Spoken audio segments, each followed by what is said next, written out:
This week, the nation will pause to remember a moment that sparked a movement. Celebrations for the 60th anniversary of the Montgomery bus boycott will begin Monday.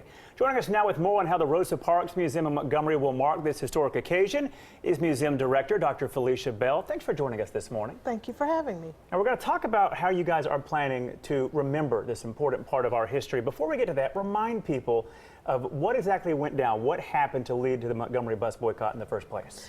Well, African-American riders on Montgomery city buses were facing segregation laws. So they had to enter the bus from the rear, and they had to sit in a so-called colored section of the bus in the rear of the bus.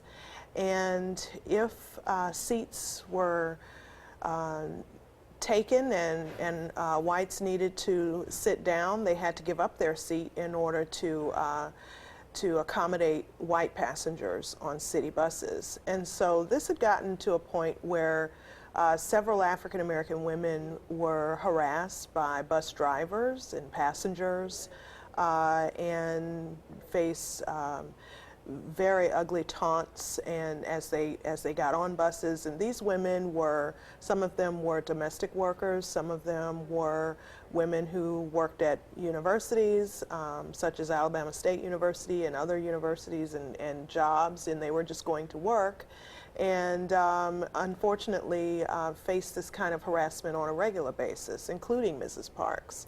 Her encounter with the bus driver the day she was arrested. And tell us about the events that you all have planned at the Rosa Parks Museum to remember this historic part of our history. Well, we are excited to share with the public what we have at the museum. We are going to offer the public complimentary admission, so there will be no charge for admission on December 1st.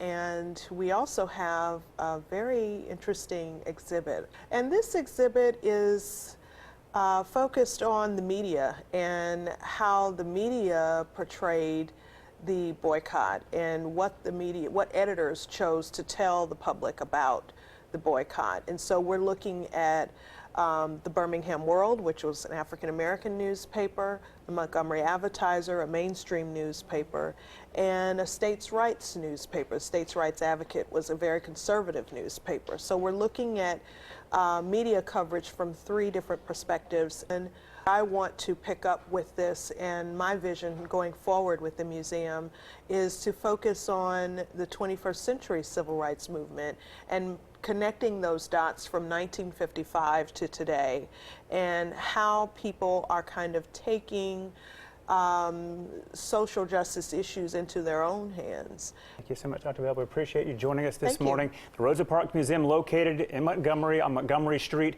For more information on the museum, go to WIAT.com and look under links. Back to you.